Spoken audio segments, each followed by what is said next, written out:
but rather the proof of the existence of God.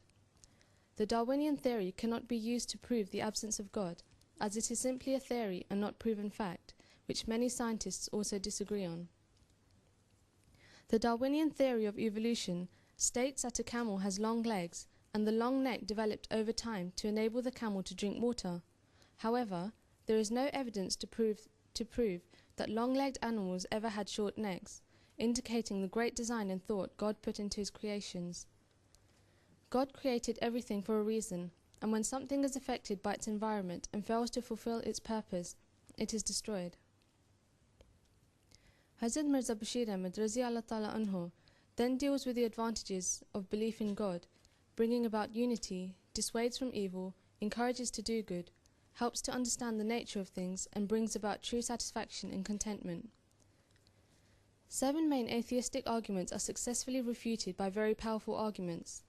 A comparison is also made between drawbacks of communism, which some people consider to be a branch of atheism. The book is completed by touching on the advantages of the economic system of Islam. He mentions that all points mentioned can only lead man to the point where he realizes that there should be a God, but then states that you can clearly see there is a God from the miracles and manifestations of divine knowledge given to prophets. The promised Messiah ﷺ is manifesting these wonders to the world today, where his claims are being fulfilled to this day on, clearly proving not that there should be a God, but that there is a God. Zakla. آواز پہنچ گئی تھی تمہاری آخر تک؟ چلو تم ذرا اونچی بولنا کیونکہ انگلش میں تھوڑا بہت انٹرسٹ ان کو ہوتا ہے، اردو میں بالکل سو جاتی ہیں. سب سے پہلا سوال جو اس کتاب میں مخاطب کیا گیا تھا وہ ہے کہ اگر خدا ہے تو وہ نظر کیوں نہیں آتا. سمجھنا چاہیے کہ مختلف چیزوں کے متعلق علم حاصل کرنے کے مختلف طریقے ہیں. مثلاً کوئی چیزوں کو ہم دیکھتے ہیں اور کوئی سنتے ہیں. کیا وہ شخص پاگل نہیں کہلائے گا جو کہے کہ کوئی رنگ کو سونگے بغیر اسے مانے گا نہیں؟ سوچیں تو ان فزیکل سینسز کے علاوہ ہم مختلف چیزوں پر یقین رکھتے ہیں جن کا ہم کو ان سینسز کے ذریعے علم نہیں، مثلاً الیکٹرسٹی، الیکٹرومیگنیٹزم، محبت کا جذبہ یا فکر. اب خدا کی ہستی کے متعلق عقلی دلائل پیش کی جاتے ہیں. احتیاطی دلیل. زندگی میں ہم بہت سارے کام احتیاط کے لیے کرتے ہیں، مثلاً پہرا کا انتظام کرنا. بس اسی طرح ہمیں خدا پر یقین سے کوئی حرج نہیں. ہمیں صرف ان چیزوں سے پرہیز کرنا ہوگا جس سے ہمیں گورنمنٹس ویسے ہی منع کرتی ہیں، مثلاً چوری، جھوٹ، قتل وغیرہ. فطرتی دلیل یعنی ہیومن نیچر سے دلیل. فطرت سے مراد وہ صفات ہے جو ہر بچے میں پیدائش سے موجود ہے، مگر وہ بیرونی اثرات یعنی ایکسٹرنل انفلوئنس سے دب جا سکتی ہے یا چمک جا سکتی ہے. مثلاً دبائی جا سکتی ہے یا چمکائی جا سکتی ہے. مثلاً سچائی، پیار، نفرت، حلم، خوف. دیکھا جائے تو انسانی فطرت اس کو خدا کی طرف بلاتی ہے اور سخت پریشانی کے وقت اللہ اللہ کی آواز اٹھتی ہے. اسی طرح عموماً جیسے انسان بوڑھا ہوتا جاتا ہے اس کی فطرت کی آوازیں زیادہ وضاحت سے اسے سنائی دیتی ہیں. اور اگر کہا جائے کہ یہ تو صرف موت کے ڈر سے ہے تو ایک زندگی بھر کا دہریہ یعنی ایتھیسٹ کو کس کا ڈر ہے؟ اس میں خوف خدا کہاں سے پیدا ہوا؟ کائنات خلق اور نظام عالم کی دلیل یعنی کازمولوجیکل اینڈ ڈیزائن کی آرگیومنٹ. جب ہم ایک کرسی یا میز دیکھتے ہیں تو ہمیں یقین ہوتا ہے کہ اس کا کوئی بنانے والا ہے، اور اگر کوئی کہے کہ یہ تو خود بخود بنی ہے تو ہم اس کو کبھی نہ مانیں. مگر دنیا میں ایسے لوگ ہیں جو کہتے ہیں کہ یہ جانور، پودے وغیرہ ہمیشہ سے موجود ہیں. مغربی اسکالرز بیان کرتے ہیں کہ ایوولوشن میٹر کی فطرتی صفات ہے، اور اس قانون کے مطابق سب کچھ بدل کے آج کی دنیا بنی ہے.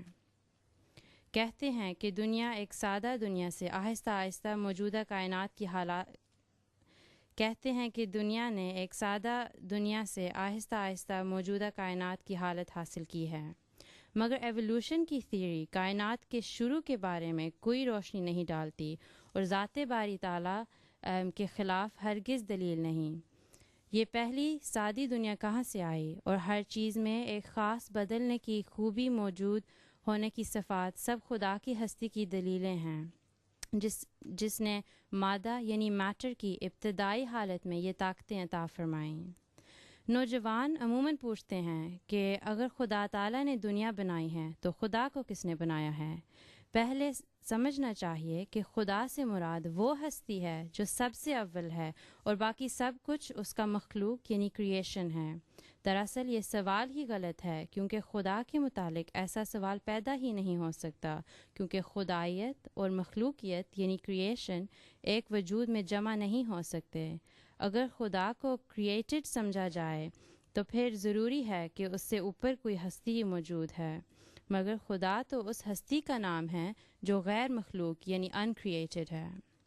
اگلا سوال اٹھتا ہے کہ اگر ہم نے خدا کو غیر مخلوق قرار دے کر اسے خود بخود ہمیشہ سے ماننا ہے تو کیوں نہ اس دنیا کو بھی غیر مخلوق قرار دیا جائے؟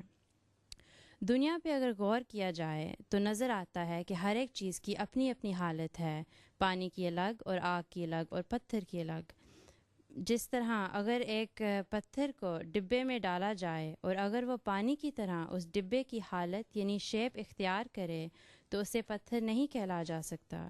بس اسی طرح خدا اور مخلوق کی حالت الگ ہے، اور مخلوق خود ہمیں ایک مالک ہونے کی طرف اشارہ کرتی ہے۔